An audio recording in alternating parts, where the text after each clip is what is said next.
வணக்கம் மக்களே, welcome to political பட்டறை. தமிழ்நாட்டுல எல்லா கட்சிகளுமே கூட்டணி வச்சுதான் தேர்தலை சந்திக்கிறது வழக்கம். ஆனா ஒரு கட்சி மட்டும் பல தேர்தல்களாவே தொடர்ந்து தனித்து போட்டிட்டு வராங்க. அதுதான் அண்ணன் சீமான் அவர்களுடைய நாம் தமிழர் கட்சி. எதற்காக இவங்க தொடர்ந்து தனித்தே போட்டிடுறாங்க? இதனால் இவங்க அடைஞ்ச லாபம் என்ன? இது வேற யாருக்காவது யூஸா இல்ல இவங்களுக்கே வளர்ச்சி அடைஞ்சிருக்காங்களா என்றதை பத்தி டீட்டெயிலா இந்த வீடியோல பார்க்கலாம் வாங்க. பாலிடிக்ஸ் பேசுறான், பாலிடிக்ஸ், பரதேசி பசங்க பாலிடிக்ஸ். நாம் தமிழர் அப்படின்னு சொன்னாலே ஃபர்ஸ்ட் நம்ம மைண்டுக்கு வரது திரு சீமான் அவர்கள் தான். அவரோட ஆக்ரோஷமான பேச்சும் கோவமும் எல்லாருக்குமே பிடிச்ச விஷயம்னே சொல்லலாம். முக்கியமா மாற்று கருத்து உள்ளவர்கள் கூட அவரோட பேச்சுக்கு மிகப்பெரிய ரசிகலா இருக்கத நம்ம பார்க்க முடியுது.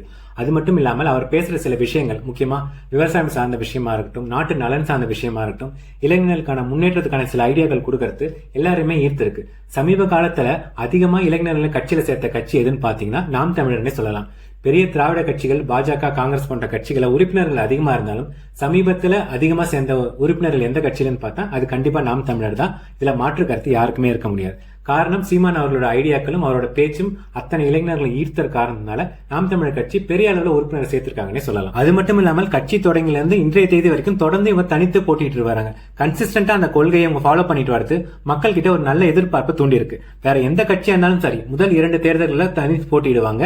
3வது தேர்தலில் ஏதோ ஒரு திராவிட கட்சி கூடயோ இல்ல ஒரு தேசிய கட்சி கூடயோ கூட்டணி வச்சு காணாம போயிடுவாங்க.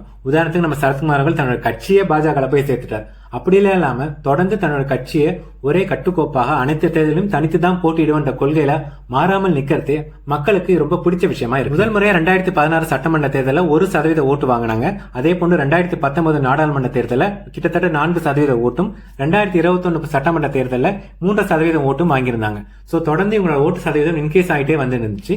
சோ இந்த தேர்தலில் 40 தொகுதியிலும் தனித்து போட்டியிடுறாங்க. 20 ஆண் வேட்பாளர்கள், 20 பெண் வேட்பாளர்கள், முக்கியமாக படித்த வேட்பாளர்கள் நிறுத்திருக்காரு. சரி, என்னதான் இவ்வளவு பாசிட்டிவான விஷயம் நாம் தமிழர் கட்சியில இருந்தாலும் ஏன் இந்த கட்சி அடுத்த லெவலுக்கு வளரல? ஏன் இந்த கட்சியில இருந்து ஒரு எம்எல்ஏவோ எம்பியோ ஜெயிச்சு வரமாட்டாங்கன்ற கேள்வி எல்லாருக்குமே இருக்கு. இதுக்கு முக்கியமான காரணம் என்னன்னு பாத்தீங்கன்னா அண்ணன் சீமான் அவர்கள் தான். எப்படி நாம் தமிழர் கட்சிக்கு சீமான் அவர்கள் மிகப்பெரிய பலமோ அதே அளவுக்கு மிகப்பெரிய பலவீனமும் திரு சீமான் அவர்கள் தான். காரணம், கட்சியில அதிகாரம் பகிர்ந்து அளிக்கப்படணும். ஒட்டுமொத்த அதிகாரம் ஒரே இடத்துல குவிஞ்சிருந்தா இது போன்ற பிரச்சனைகள் வரும். உதாரணத்துக்கு பாத்தீங்கன்னா இந்த சின்னம் பறிபோன விஷயம் நேரத்துக்கு கரெக்டா அப்ளை பண்ணிருந்தா அந்த சின்னம் கிடைச்சிருக்கணும். ஏன் அப்ளை பண்ணலன்னா அதுக்கான தனியான பொறுப்பாளர்கள் நியமிக்கல. எல்லா முடியுமே திரு சீமான் அவர்களே எடுக்கணும்னு நிலைமை இருக்கும்போது இது போன்ற நிறைய பிரச்சனைகள் வரும். கட்சியோட வளர்ச்சி இது மிக பெரிய அளவுல பாதிக்குது. அது போக ஒவ்வொரு தொகுதிக்கும் ஒரு பிரச்சனை இருக்கும். 40 தொகுதியில போட்டியிட்டாலும் ஒவ்வொரு தொகுதிக்கு ஏற்ற மாதிரி அந்த பிரச்சனையை பேசணும். உதாரணத்துக்கு தென் சென்னையில ஒரு பிரச்சனை இருக்கலாம், கன்னியாகுமரியில வேற ஒரு ப்ராப்ளம் இருக்கும், மதுரையில ஒரு பிரச்சனை இருக்கும், திருவண்ணாமலையில ஒரு பிரச்சனை இருக்கும். சோ எந்த தொகுதிக்கு போறோமோ அந்த பிரச்சனையை பத்தி பேசினா மட்டும்தான் மக்களை கவர முடியும்.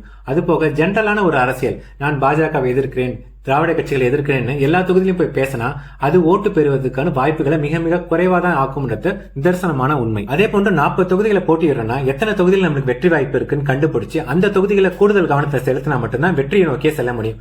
ஆனா இந்த நாம் தமிழர் வேட்பாளர் எல்லாருமே போன எலெக்ஷன்ல வாங்கின ஓட்டை விட இந்த எலெக்ஷன்ல ஓட்டு எக்ஸ்ட்ரா சதவீதம் வாங்கணும்ன்ற எண்ணத்தை நோக்கி மட்டுமே செல்லறதுனால வெற்றி உங்களுக்கு சாத்தியப்படாமலே இருக்கு. இந்த விஷயத்த மாத்திர வரைக்குமே எம்எல்ஏவோ எம்பியோ இந்த கட்சியில இருந்து வரதுக்கான வாய்ப்புகளே இல்லை. காரணம், இந்த ஓட்டு சதவீதம் எல்லாமே கூட்டணி வச்சுக்கிற கட்சிகளுக்கு தான் உபயோகப்படுமே தவிர உங்களுக்கு கண்டிப்பா கிடையாது.